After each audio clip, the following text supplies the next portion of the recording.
Just a nurse. That's what Dr. Pierce said about Katie Morrison the first time he noticed her in the trauma ward at Cedar Creek Medical in Raleigh. 8 months into her tenure. Night shift. The kind of employee who kept her head down and her past buried so deep that even the hospital's credential verification system had stopped looking. They didn't know that those steady hands had once held a trauma shear with a military call sign engraved into the blade. They didn't know that the woman moving silently through the fluorescent-lit corridors at 2 a.m. had spent 847 days in a field surgical tent in Baghdad, performing amputations under mortar fire. What happened next would prove that the quietest person in the room might just be the one holding it all together. Katie arrived for her shift at 10:08 p.m., the same time every Tuesday and Friday. The parking lot at Cedar Creek Medical stretched empty under the sodium lights, and she moved through it the way she always did, with the terrifying fluid precision of someone who had learned never to waste motion. Muscle memory. Breath control. Awareness. The glass doors opened with a pneumatic hiss, and the smell hit her first. Antiseptic. Bleach. Underneath it, something like copper and stale fluorescent air. It was a smell she had learned to metabolize, to convert into information instead of trauma. Pain was data. Smells were diagnostic.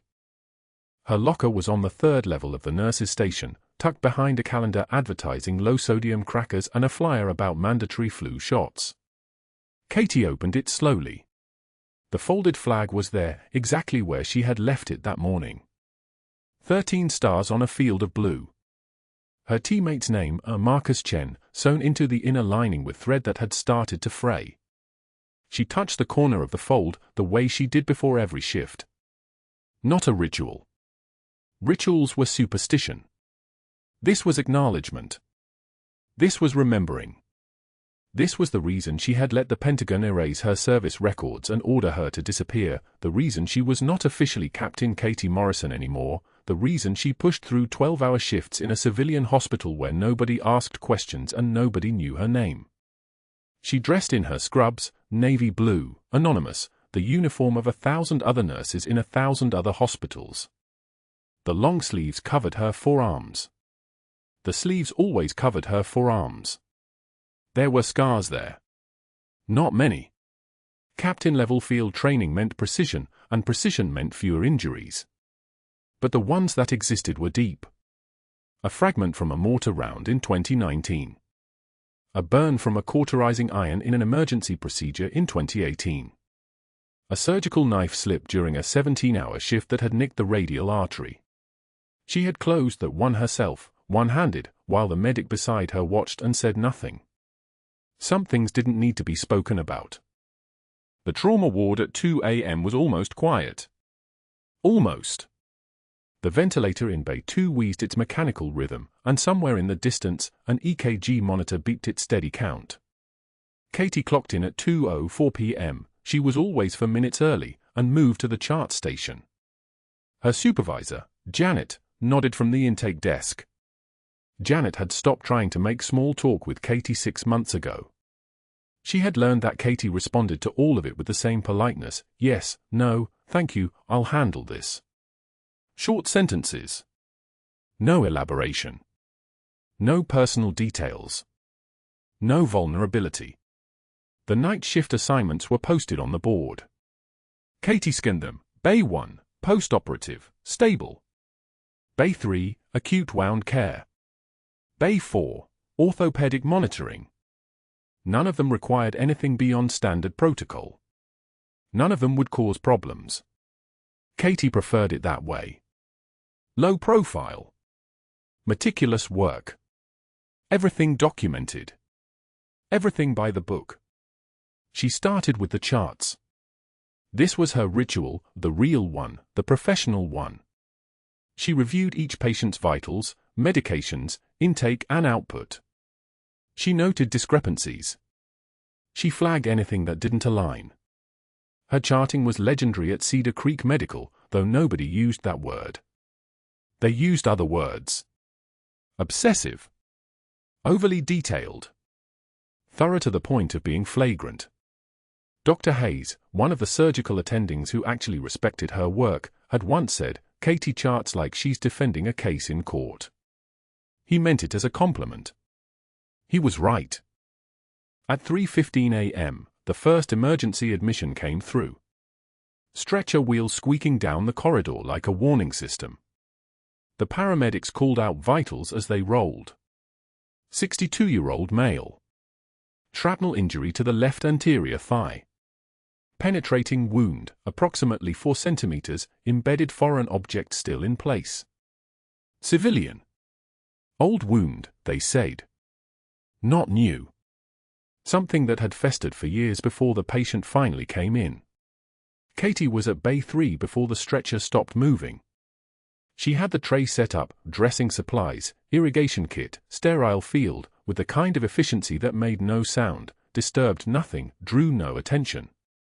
The paramedics transferred the patient in that synchronized way they had, 1, 2, 3, lift, and Katie was already reaching for the vital sign cuff.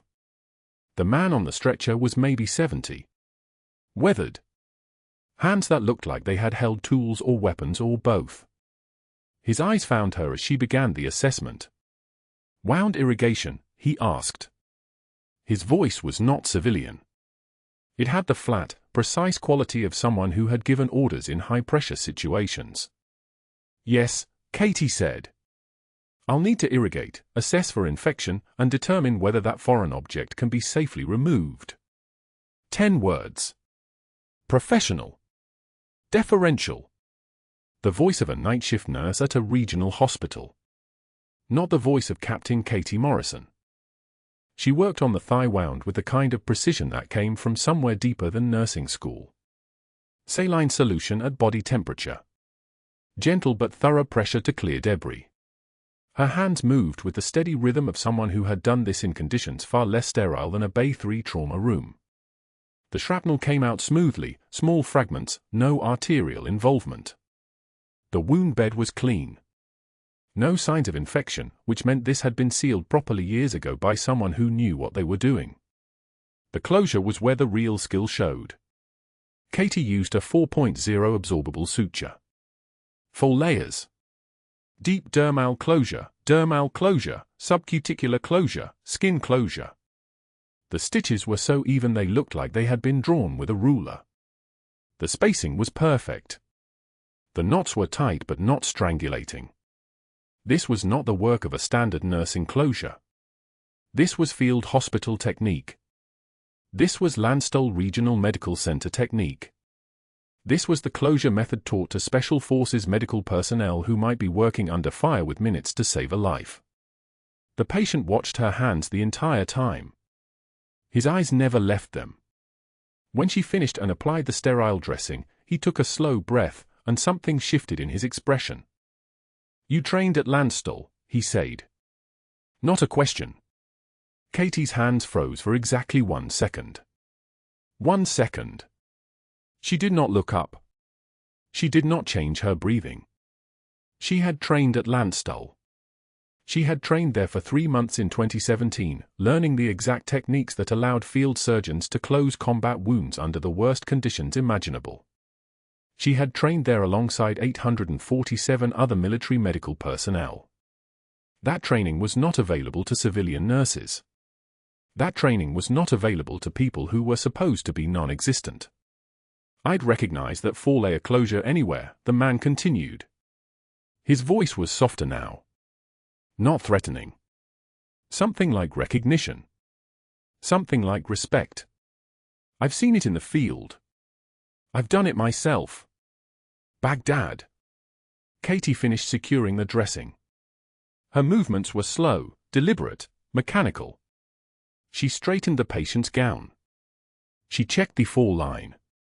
She documented the procedure in the chart. Everything precise. Everything correct. Everything that would leave no sign that this conversation was happening at all. Your wound is stable, she said. I'll have Dr. Hayes come by for final assessment, and you can likely be discharged by morning. In the meantime, rest. The pain medication is in your 4. You can use the call button if you need anything. 9 words. Professional. Closed. The voice of a nurse, not a soldier. She turned to leave the bay, but the man's voice stopped her. "I'm Holloway," he said. "Retired. 28 years, 75th Ranger Regiment. And I know what I saw in those hands." He let that sit for a moment. "Whatever you're running from, soldier, you did good work tonight.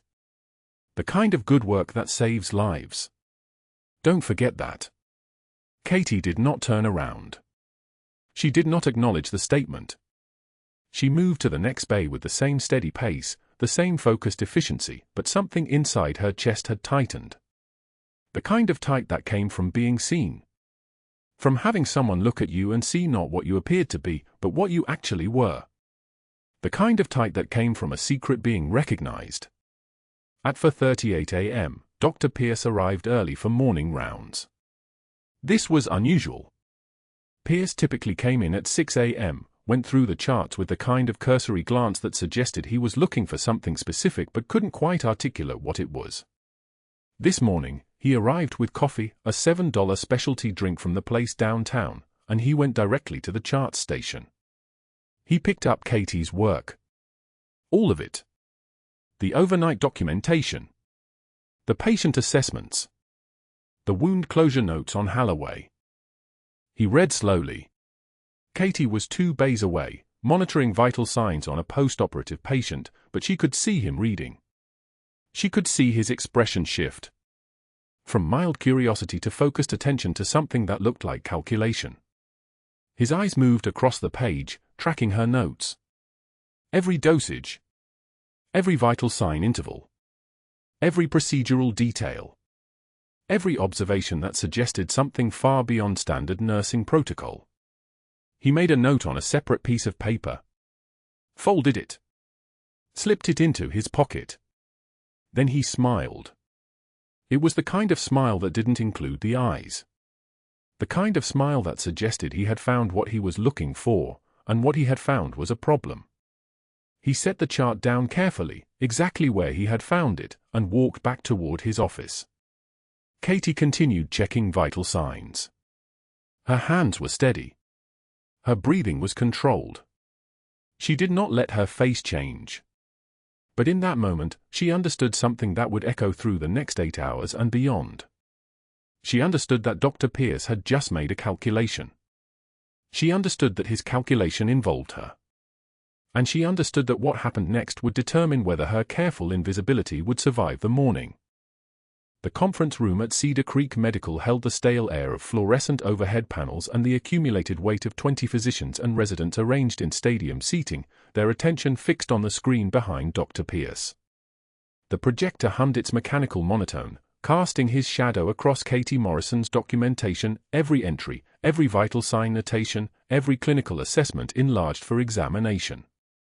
Pierce wore his expression like a surgical mask, calculated to convey benevolent disappointment.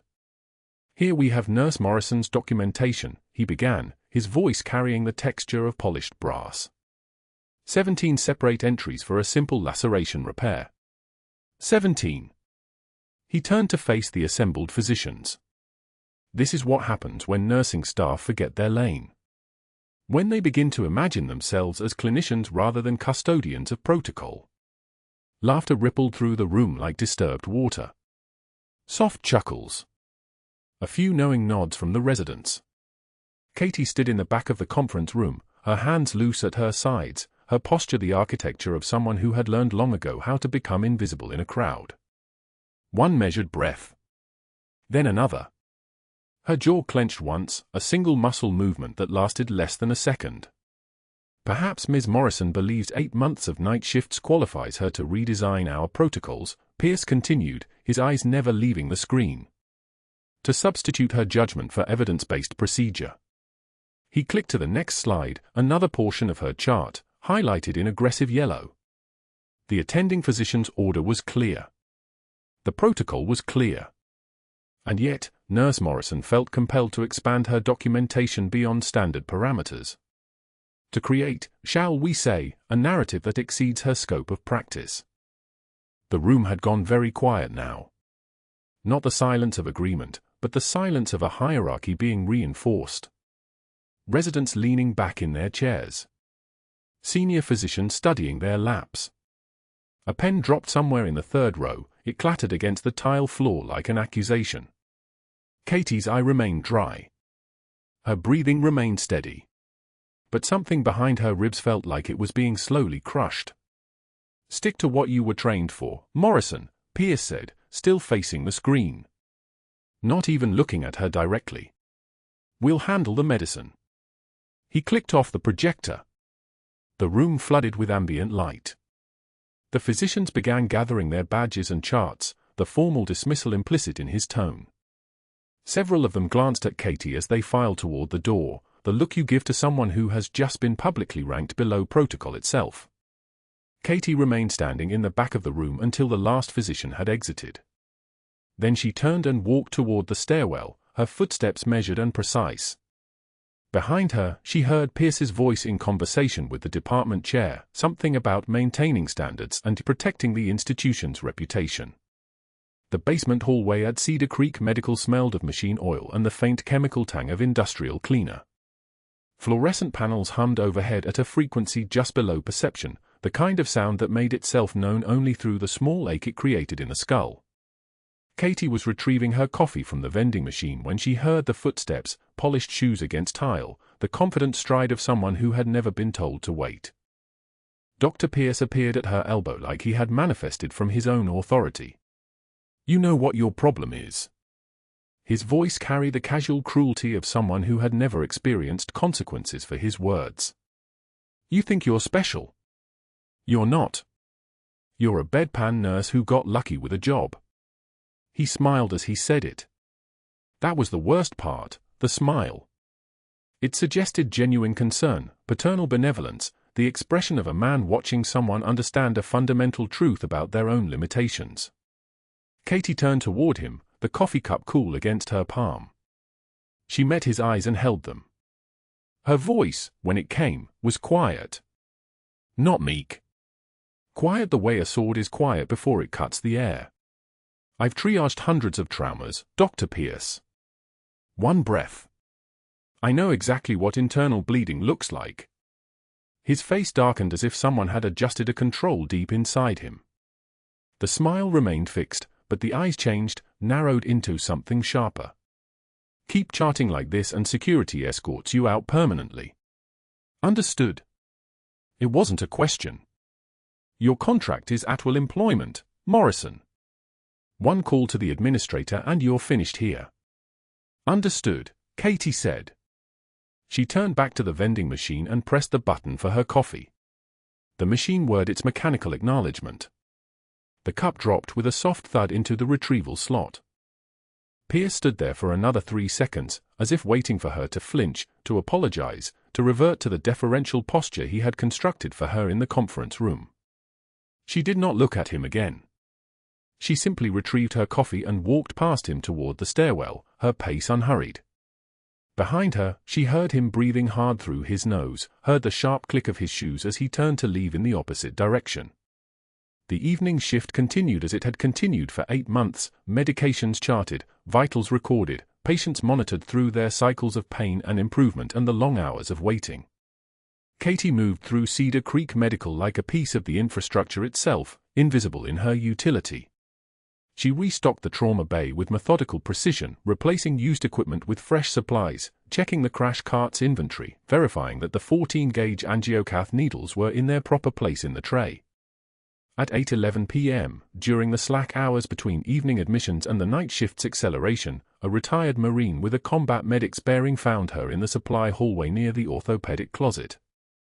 His name was Hammond. He had come in Tuesday evening with a shrapnel wound to his left calf, the kind of injury that told stories in its scarring pattern. She had irrigated the wound with the precision of someone who had performed this procedure 100 times before, had closed the laceration in 4 layers with the kind of technical confidence that existed in the muscle memory of hands that had done this work in conditions far more desperate than a clean, well-lit trauma bay. Hammond watched her work. Watched her hands move with the terrifying fluid precision of apex predators, economical, efficient, absolute. Watched the angle of needle insertion, the depth of tissue approximation, the way she treated each layer as its own architecture. And when she had finished and dressed the wound and documented her work in his chart, he whispered to her in the hallway as she was preparing to leave the room. "You trained at Landstuhl," he said. "Not a question. I'd recognize that four-layer closure anywhere." Katie's hands went very still. The chart she had been holding seemed suddenly heavier than its actual weight. Landstuhl Regional Medical Center. The military's premier trauma facility in Germany. The place where Captain Katie Morrison had spent for years running field surgery teams during deployments to Baghdad. The place where every bone in her hands had learned exactly how to hold tissue together when the cost of failure was measured in lives. "You're mistaken," she said to Hammond. Her voice had the quality of an automated response, professional, polite, designed to terminate the conversation. He shook his head slowly. "No. I'm not." Katie walked out of his room and down the hallway without responding. The rest of her shift passed in a kind of autopilot. She moved through the motions of nursing care, but her thoughts had bifurcated, her attention split between the present and the past that was not supposed to exist anymore. The Pentagon had been very clear about that. The extraction from Baghdad had gone sideways. The official record said she had been discharged from the military 8 years ago due to a family emergency. In truth, she had been erased. Her service records classified so far above top secret that even her own mother's inquiries had been met with a bureaucratic brick wall and the gentle suggestion that she ask no further questions. The car park at Cedar Creek Medical was dark except for the cones of sodium light that fell from the tall fixtures. Katie sat in her Toyota's driver's seat with her hands gripping the steering wheel, and for the first time that day, her hands trembled. Not from fear. From the collision of two identities, the one she had been and the one she had become, and the impossibility of these two states occupying the same physical space. Her phone buzzed. A text from the trauma attending, Dr. Chen. General Security Detail called ahead. VIP patient arriving approximately 21:45. Military Appreciation Event downtown. Possible cardiac event in waiting room. Can you come in? Katie stared at the text message. She understood what it meant. She understood the calculus of emergency medicine and the way systems responded to the arrival of high-ranking military personnel. She understood that she should not go in. That the safest course of action was to let this shift pass into history without her participation. But her hands had already started the engine. The military appreciation event was scheduled for 7 o'clock Thursday evening at the Raleigh Convention Center downtown. 400 chairs arranged in tight rows. 3 flags hanging from the rafters. A 4-star general who'd commanded Joint Special Operations Command for the last 18 months, decorated for valor across 4 continents, walking to a podium to speak about sacrifice and service to an audience of reserve officers and defense contractors who'd paid $200 per ticket. Dr. Pierce received the call at 5:53 p.m. while reviewing insurance billing codes at his office. The voice on the other end belonged to a medical supplies distributor, someone who'd been padding invoices for equipment Cedar Creek Medical purchased at triple market rate. The margin split cleanly between Pierce's consulting company and the contractor's parent corporation. Over 18 months, this particular arrangement had generated $470,000 in shared profit. The general's flying into RDU at 6, the contractor said. His name was Kellerman. He ran logistics for a company called Advanced Clinical Solutions. He's doing the event tonight, 8 to 9:30. Then he's heading to Cedar Creek for a routine medical check before flying back to Tampa. His physician assistant called ahead, standard protocol. General's been complaining about minor chest tightness. Probably nothing. But they want him monitored. Pierce didn't respond immediately. His jaw worked. The calendar on his computer screen showed Katie Morrison's shift, Thursday night, 7 p.m. to 7 a.m. The meticulous charting. The 4-layer closure. The hands that moved with the precision of someone who'd sutured wounds while artillery thundered outside a field hospital. You still there? Kellerman asked. I'm thinking, Pierce said. About what? This is routine. General comes in, gets seen, everyone bills the military's premium insurance rate. The general doesn't know we're doing this. He doesn't know anything. We process it exactly like every other admission, standard intake, standard vitals, standard assessment. Except his insurance covers trauma procedures at 42% markup. His visit alone could be worth 60, 70,000 if anything requires intervention. Pierce's fingers moved across his computer. He opened the hospital's scheduling system. Trauma team assignments for Thursday night: Morrison covering triage, resident Soto in Bay 1, resident Chen in Bay 2, attending Dr. Walsh supervising all three. Walsh had been with the hospital for 11 years. He was methodical. Careful. Exactly the type of physician who might notice irregular documentation. Pierce ended the call with Kellerman and made his first phone call at 6:03 p.m. He called the OR supervisor. "I need the entire trauma team reassigned," he said. His voice carried the unambiguous weight of hospital hierarchy. "Soto, Chen, Walsh. Immediate. Pull them for the elective schedule tonight. I have 3 arthroscopies and 1 hernia repair that need coverage. Non-negotiable. Dr. Pierce, the trauma team is slated for emergency coverage. Then have them finish their current cases and transition to electives. The ER has standing staff. They can manage routine traffic without the full trauma complement."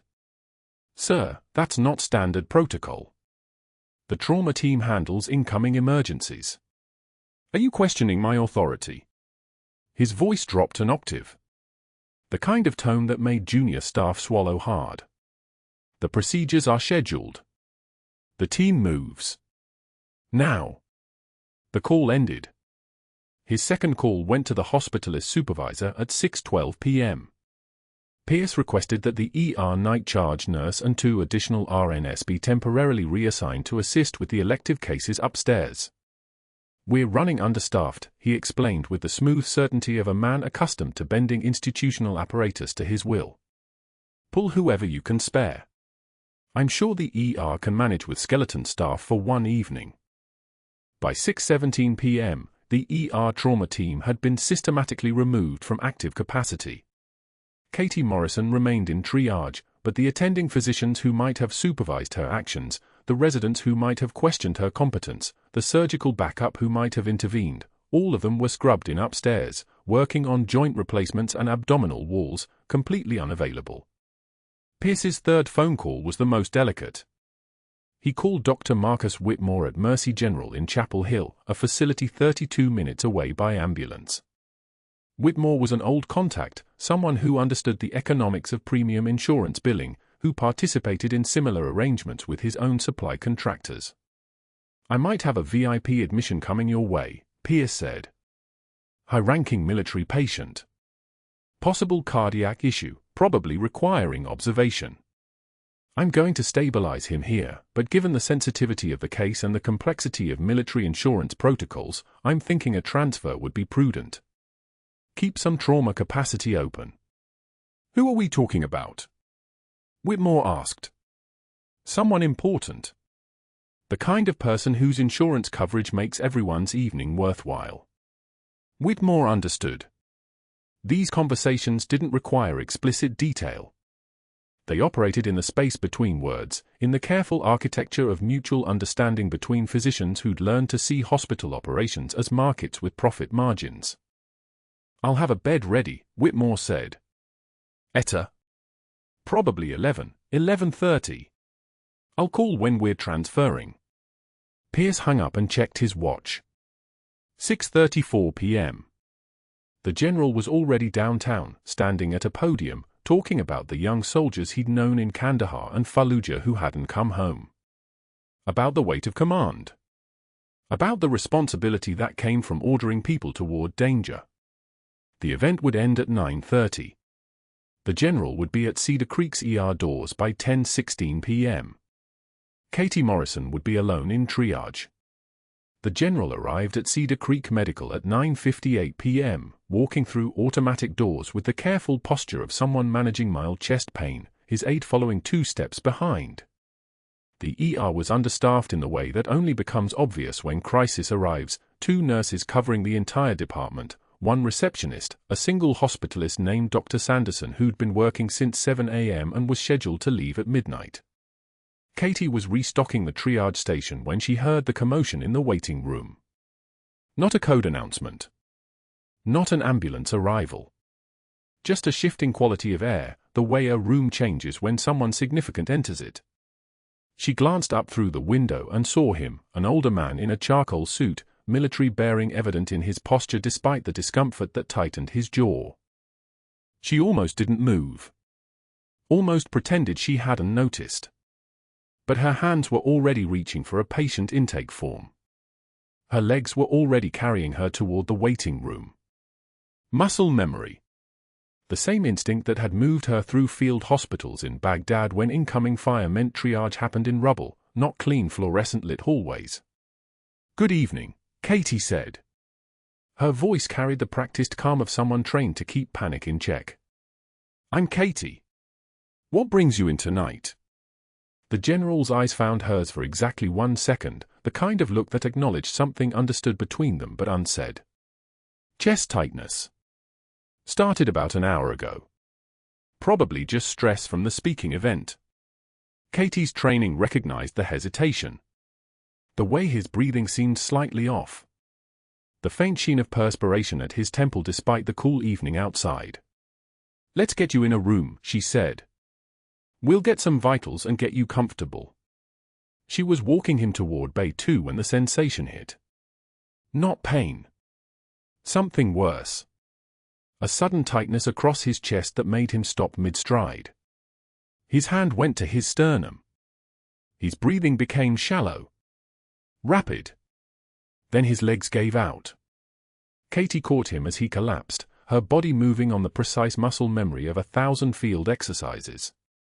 She was already calling out, "I need help," in the hallway, patient down, possible cardiac event, and lowering him to the tile floor with the controlled descent of someone who'd done this before. Her hand went to his neck. Carotid pulse present but thready. Respirations fast and shallow. The other nurse appeared. A young RN named Marcus who'd been on staff only 4 months. "Call Dr. Sanderson," Katie said. Her voice was calm. "Information. Not panic. Tell him we have a cardiac decompensation in the hallway. Now."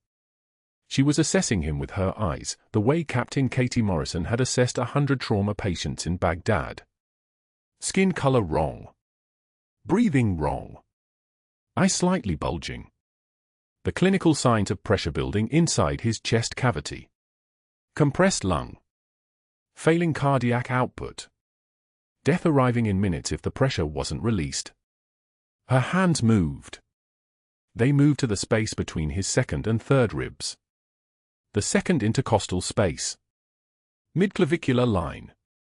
She found the spot on his chest with the certainty of someone who'd marked this anatomy 1,000 times before, not on mannequins in training, but on living human beings in conditions that didn't allow for hesitation. "What are you doing?" Marcus asked, his voice rising. "You can't, that's not your..." Katie looked up at him for 1 flat second. "Get oxygen. Get an 4 line. Get me a portable chest X-ray. Now." Something in her voice stopped his objection. He moved. The needle was already in her hand, a 14-gauge angiocath from the emergency kit she'd grabbed from the wall. She held it at the correct angle, found the right depth, and pushed through the skin and muscle into the pleural space. The hiss of air escaping sounded like a tire deflating. Like pressure finding release. Like physics reasserting itself. The general's breathing changed immediately. Became less desperate. His color improved. The bulging in his eyes receded slightly. His eyes opened wider, awareness returning as oxygenation improved. "You're okay," Katie said quietly. Her hands were steady. "You're in the hospital. You have a tension pneumothorax. I've released the pressure. You're safe." Residents started appearing now. They'd been diverted from their trauma assignments, but someone had called them back. But Katie was already talking to Sanderson, giving him the clinical summary in the crisp language of someone who knew exactly what she was reporting. 14-gauge needle decompression, second intercostal space, mid-clavicular line. Immediate improvement in respiratory and cardiac parameters. Patient stable for now but requires chest tube placement and imaging. We need to move him to a proper bay. One of the residents, Dr. Yuki Soto, opened his mouth to object. You're not authorized to perform needle decompression. That's a physician-level procedure? Katie's eyes found his with the absolute stillness of a predator assessing distance to prey. The patient needed it. I did it. Now we do what comes next. She was already moving, directing Marcus and another nurse to get the stretcher positioned, to prepare a proper trauma bay, to start setting up for chest tube placement and imaging. Her hands were moving through the steps with the kind of choreographed precision that came from doing these actions while bullets cracked overhead and dust settled on sterile fields. A Marine colonel in dress uniform had been standing near the ER entrance waiting for his own appointment to be processed. He was standing maybe 20 feet away, watching Katie move through the space. Watching her hands. Watching her voice command a room that hadn't existed 40 seconds before. She'd just positioned the general stretcher and was double-checking the oxygen flow when her phone vibrated in her scrub pocket. She ignored it. It vibrated again. Again. She pulled it out. Dr. Pierce's number. The name on the screen was his name, but it wasn't a message. It was an incoming call showing that he was currently on the line with the ER. Dr. Sanderson's phone appeared at his ear. He was listening to whoever Pierce was talking to, and his face had gone very still. Very careful. The expression of someone receiving instructions from above their authority level. Morrison, Sanderson said quietly. Dr. Pierce wants to know who authorized the needle decompression. Katie didn't look up from checking the 4 lines she'd placed in the general's arm. I did, she said. Patient was in decompensated shock. Needle decompression is an emergency procedure indicated for tension pneumothorax. The patient needed it. He says you're not authorized to perform advanced procedures. He's saying you're relieved of duty. Security is en route. Katie checked the general's pupils. Assessed his color. Verified his breathing one more time. Then she straightened and looked directly at Sanderson. This patient needs continuous monitoring for the next 6 hours minimum. He needs assessment every 20 minutes for recurring pneumothorax. He needs preparation for chest tube placement and possibly surgical intervention if there's underlying cardiac trauma. I'm not leaving him. Her voice was different now. The careful, deferential tone had burned away completely. This was the voice of someone who'd commanded people under fire. Who'd made decisions that kept humans breathing when chaos was trying to kill them. Morrison, I can't protect you if Pierce. You don't need to protect me, Katie said. You need to protect the patient. And right now, I'm the one who knows what's happening with him. The Marine colonel in dress uniform was walking toward the trauma bay now. He moved like someone accustomed to assessing threats and making decisions. He positioned himself at the entrance to the bay, hands relaxed at his sides, and nodded once to Katie. He didn't say anything. But his presence meant something that everyone in that hospital understood without words. Katie checked her watch. 9:51 p.m. She started the clock in her head, the mental timer that had ruled her life in Baghdad. 20 minutes to the first reassessment. 4 hours until she could possibly leave. 6 hours until she could know if this patient was going to make it. The doors at the end of the hallway would open soon. Security would come. Dr. Pierce would arrive, probably within minutes, radiating authority and institutional power. But right now, Katie Morrison stood beside a 4-star general who was breathing because she hadn't hesitated, and she was not moving. Not for Pierce. Not for policy. Not for anything except the fundamental obligation that had defined her entire life in uniform: you protect the person who can't protect themselves. The Marine colonel was still watching her. And something in his expression suggested he understood exactly who he was looking at. The general's body hit the tile like dropped equipment. No warning. No gradual collapse. One moment he was upright, the next his airway was closing, his chest caving inward with each desperate breath that wasn't coming. Katie moved before anyone else registered the fall. She was kneeling beside him, fingers finding the landmarks of his chest, second rib, midclavicular line, the space where a needle could breathe for lungs that couldn't. Her hands moved on their own. Muscle memory from Baghdad. From a field hospital that had no surgeons, only her. "What are you doing?" A resident's voice. Panicked. "You can't, you're not authorized." His intention pneumothorax. Katie's voice didn't rise. Flat. Clinical. The voice of someone who'd triaged 100 traumas. Collapse, subcutaneous emphysema, hypoxia. The needle goes in now. She'd already pulled the 14 gauge from the crash cart. Her fingers found the exact intercostal space, the precise angle. The needle went in with a soft click, the sound of cartilage yielding to intent. The hiss came next. A single breath of trapped air escaping. Pressure releasing. The room went so quiet you could hear the ventilator in the adjacent bay. Her O2 sat climbing, someone said. 75, then 82. Then 88.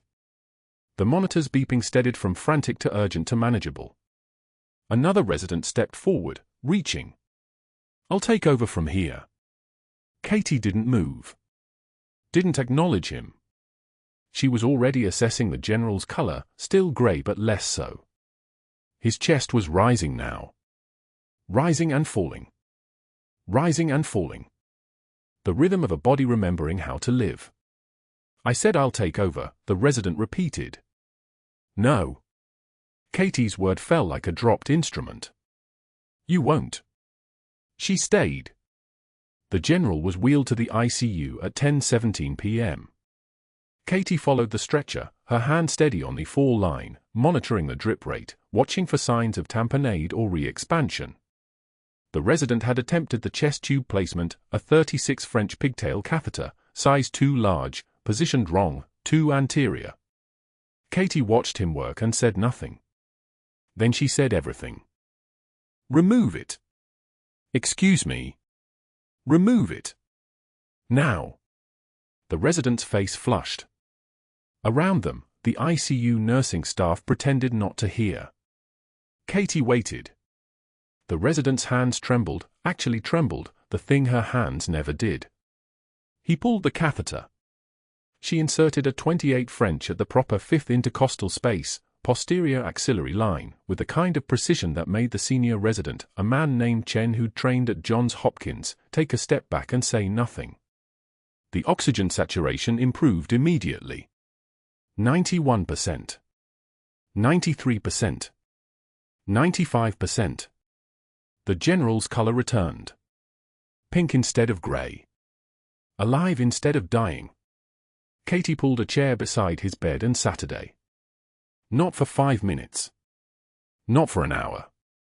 She sat for 6 hours straight, from 10:17 p.m. to 4:23 a.m., monitoring his vitals with the kind of attention that made the night shift staff move more quietly around his room, as if they were in a temple instead of an ICU. At 11:36 p.m., Dr. Pierce arrived. His face was a closed fist. He tried to enter the general's room. The Marine colonel who'd been standing guard since the ER moved into the doorway without speaking. "I need to assess the patient," Pierce said. "The general's care is not to be interrupted," the colonel replied. Pierce's jaw tightened. He turned and walked to the nurse's station, his phone already at his ear. Katie heard his voice from where she sat, controlled but tight. "I need to report a serious breach of protocol." "No, not a medication error." "A nurse. A civilian nurse. She's performed an unauthorized medical procedure?" "Yes, I have witnesses. I want her terminated immediately and police involvement initiated." The hospital board president must have asked questions. Pierce answered with the precision of a man who'd rehearsed this moment. "She performed needle decompression without medical authorization. That's practicing medicine without a license. A felony. She's a liability." Katie didn't look up from the general's monitor. Her hand stayed steady. Her breathing didn't change. The trembling was restraint, not fear, the kind of trembling that comes from holding a gun steady while someone screams. From watching a friend bleed out while you kept working. From choices that couldn't be undone. At 2:11 a.m., the general's vital signs had stabilized completely. Blood pressure 128/76. Heart rate 84. Respiratory rate 16. His color was human again. His breathing was unlabored. Katie could have left. She didn't. At 3:15 a.m., Pierce returned with 2 security guards and a night administrator named Ms. Torres who looked like she hadn't slept since the last century. Nurse Morrison, Ms. Torres said, not meeting her eyes. "You're terminated effective immediately. Please surrender your badge and employee ID. These officers will escort you from the building." Katie stood slowly. The Marine colonel's hand moved to his side, not threatening, just a small gesture of protection. The general's eyes were closed, but his chest rose and fell with steady, beautiful rhythm. Katie looked at the colonel. She nodded. One small gesture. Then she placed her badge on the desk, turned away from the general's bed, and walked between the security guards toward the elevator. Her back stayed straight. Her head stayed level. She did not cry. She did not tremble. She simply disappeared into the fluorescent hallway as if she'd never been there at all. But she had been there. The monitors proved it. The general's sustained vitals proved it. The improvement in every measurement since the needle went in proved it. The problem was that nobody could say that. Not yet. The diner on Capitol Boulevard was empty except for the overhead lights and a single tired waitress restocking napkins at 3:36 a.m. Katie sat in a booth with a cup of coffee that had gone cold exactly 42 minutes ago. The coffee was lukewarm now, its surface rippled and still. She watched her reflection in the dark window beside the booth, a woman in scrubs with hands that had held lives together, wearing a face that revealed nothing. On the table next to her coffee, folded with perfect military precision, was a flag. Small. Worn. Folded 17 times by ceremony into a triangular shape that looked like it might shatter if the air pressure changed. It had belonged to Lieutenant Marcus Webb, her trauma surgeon, who'd been 26 years old when an IED in the Jolan district in Fallujah had decided otherwise. Katie had carried that flag for 12 years. It had traveled in the bottom of her locker at Cedar Creek Medical, underneath her combat boots, beneath the only pieces of her old life she'd managed to keep. The Pentagon's order was explicit: you disappear.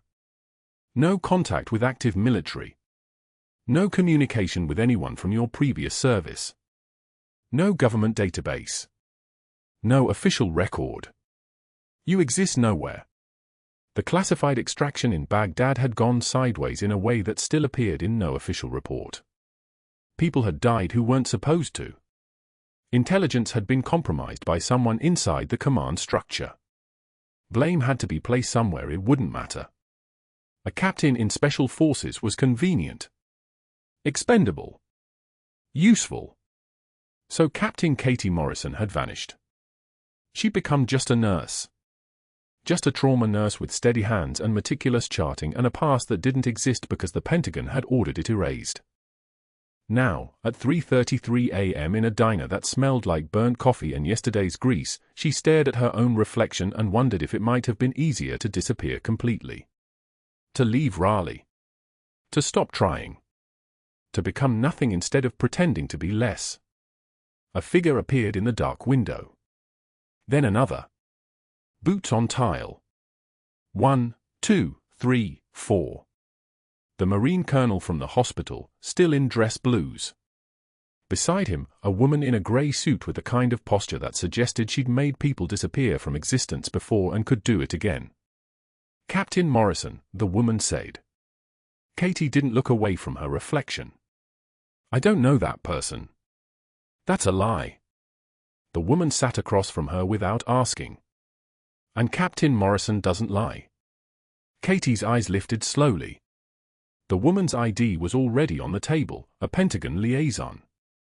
A woman whose actual job title probably didn't exist in any phone directory.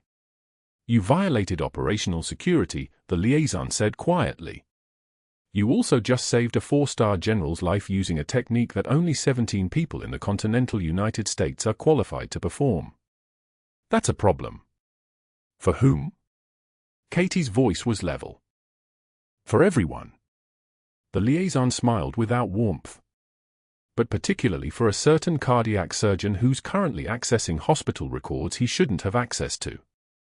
Behind her, through the diner window, Katie could see 3 more vehicles arriving. Black.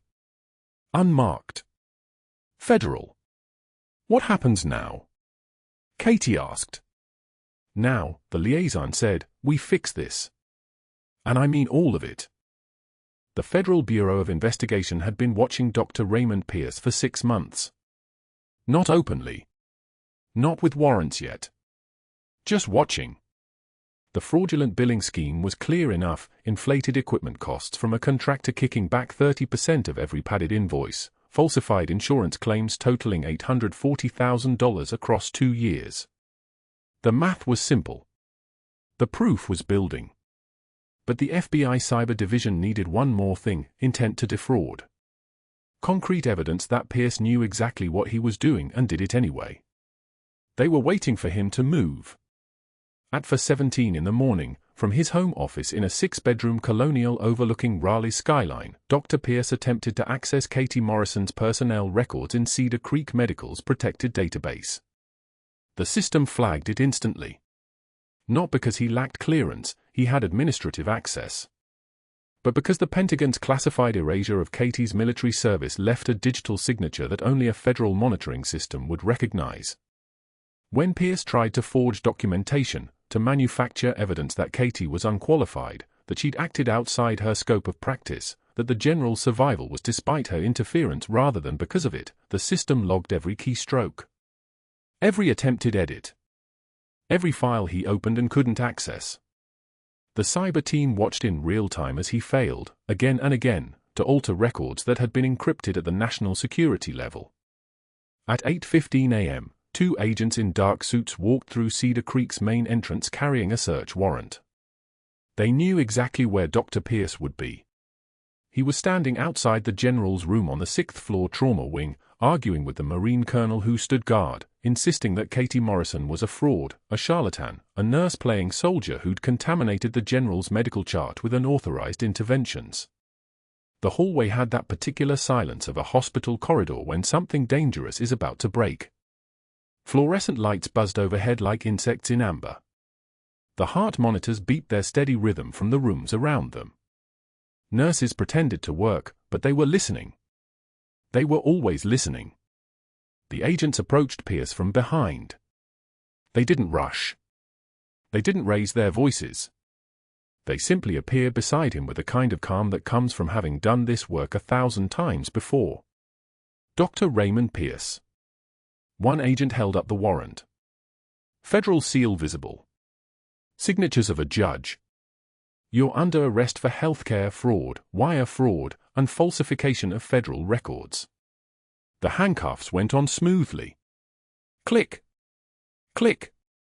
They were placed exactly where Pierce had stood 2 nights before, mocking Katie at the vending machine, telling her security would escort her out. The plastic crinkle of his Rolex catching on the cuff edge. That sound. That moment. The hallway erupted into absolute stillness. No one moved. No one spoke. Residents froze mid-step. The nurses at the station stopped typing. The Marine colonel's eye showed something like satisfaction. Just barely. The perp walk down Cedar Creek's main corridor became a funeral march. Pierce's attorney arrived by noon with briefcase leather creaking and an expression that suggested he'd already calculated his billing hours. The North Carolina Medical Board suspended Pierce's license at 2 p.m. Not revoked. Not yet. But suspended pending investigation. The hospital's board of directors terminated his employment contract at 4 p.m. via registered letter. 18 months of medical practice at Cedar Creek reduced to a single piece of paper with red tape. The combat medic who'd recognized Katie's surgical technique stood at a third-floor window watching Pierce being escorted to a patrol car by news cameras. He shook his head, that slow, deliberate movement of someone who'd seen consequences play out before. He muttered something to the nurse beside him. She nodded. She understood. Some people don't know who they're standing next to. By the time the morning sun filled the sixth-floor hallway, the general had opened his eyes. Not gradually. His eyes went from closed to open like a switch. Color had returned to his face. The oxygen sat stable at 97%. His blood pressure had climbed back to 130/82. He looked at Katie standing beside his bed, and something crossed his expression that Katie recognized. Recognition. The kind that comes when two people have shared something that changes everything. He didn't speak at first. He simply raised his right hand and saluted. Not a casual military gesture. A full salute. Elbow straight. Fingers spread. An acknowledgement of rank, of service, of something that transcended rank entirely. The Marine colonel had entered quietly behind Katie. He was holding a folded document, old paper, the kind that comes from official files. His voice was low and steady. Captain Catherine Mary Morrison. Silver Star. For Extraordinary Valor in Combat Operations, Baghdad, 2008. Held perimeter security during a coordinated attack on the Field Surgical Hospital, Landstuhl Medical Center support operations, 11 consecutive hours under fire.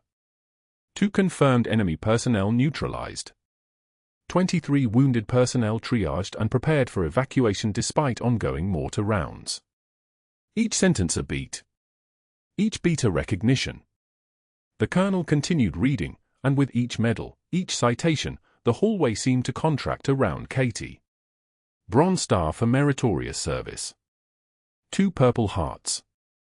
Navy Commendation Medal with Valor device. The words hung in the air like smoke.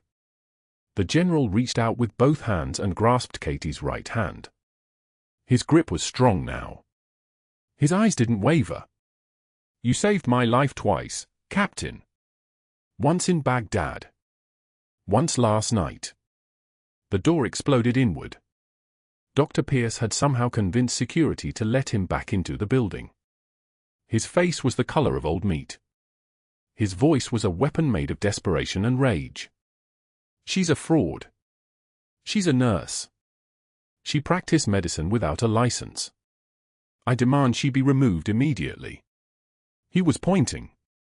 His hand shook. His voice cracked on the word immediately. The general's hand was still holding Katie's. The general looked at Pierce with the kind of expression you develop after 40 years in combat command. An expression that suggested Pierce was already invisible. Already erased from the narrative. Get out. Not a request. An order. Pierce's mouth opened. Nothing came out. He tried again. Sir, I'm the chief of surgery. This woman is a captain in the United States Army Special Forces. The general sat up slowly, his movements deliberate, his authority filling the room like pressure. And you're a man who attempted fraud against the United States military. Now get out of my room before I call someone who can make sure you never work again. Pierce left. He tried to maintain dignity.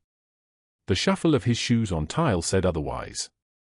By 8 a.m., a Pentagon liaison had arrived at Cedar Creek Medical. Not escorted by local military. By helicopter. A UH-60M Black Hawk landed in the parking lot because the Pentagon doesn't do normal channels when classified records get involved. The liaison was a general officer. 2-star. That kind of rank doesn't visit civilian hospitals for routine matters. The hospital administrator went pale when the general introduced herself. When she asked to speak to Captain Morrison privately. When she used Katie's full classified code name, the one that had been buried in Pentagon databases for 12 years. Katie sat in a conference room with windows overlooking Raleigh spreading out like a grid of lives. The general set down a single folder. Inside were the restored pages of Katie's service record. Photographs of her in uniform, impossible to unsee now. Citations. Training records. Deployment manifests. All the things that had been erased to make her vanish. Your presence triggered a federal monitoring system when Dr. Pierce attempted to access classified records, the general said. Her voice was the voice of someone accustomed to being obeyed. His attempts to forge your file crossed into national security territory. The FBI has been tracking his financial crimes for 6 months. His actions last night gave them probable cause for immediate arrest. He's been in federal custody since 8:15 a.m. Katie's hands didn't shake. They never did. But her throat felt tight. He tried to erase me again. He tried. The general leaned forward slightly. But the Pentagon doesn't lose soldiers. Even ones we asked to disappear. Especially not those ones. By noon, federal investigators had executed a full search of Pierce's office, his computers, his personal devices. They found everything. The contractor communications. The kickback arrangements documented in emails he'd been stupid enough to keep. The altered surgical schedules. The falsified incident reports. The notes where he'd written, in his own handwriting, Morrison is a liability. Need documentation of incompetence ASAP. Not just fraud. Conspiracy. Obstruction. 3 layers of federal crime stacked on top of each other like bodies in a trench. The agents led Pierce out of Cedar Creek at 2 p.m., handcuffs secure, his right to remain silent read to him in the same hospital corridor where he'd mocked Katie Morrison 48 hours earlier. This time, the hallway wasn't full of shock. It was full of people who'd known. Who'd always known. News cameras captured the moment he passed the vending machine. The very machine where he'd suggested that security would escort her out permanently. The cameras got it all. The evening news led with it. Local surgeon arrested on federal fraud charges after 4-star general's collapse raises questions about hospital administration. His law firm abandoned him by sunset.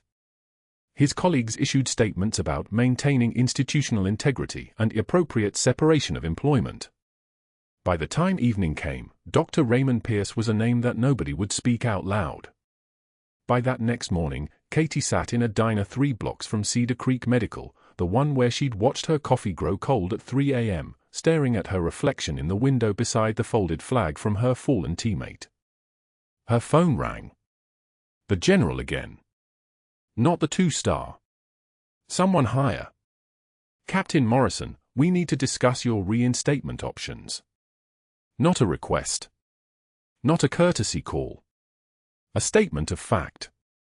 Reinstatement was happening. The only question was how.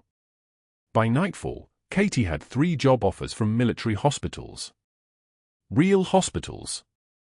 Places that would understand exactly who she was and what she could do. The general shook her hand with both of his, gave her a letter he'd written in careful script, his handwriting still strong despite everything. You saved my life, Captain. The nation thanks you. Katie's eyes filled. She didn't look away. That was the captain in her. The soldier. The one who could stand in a collapsing field hospital and do what needed doing while everything fell apart.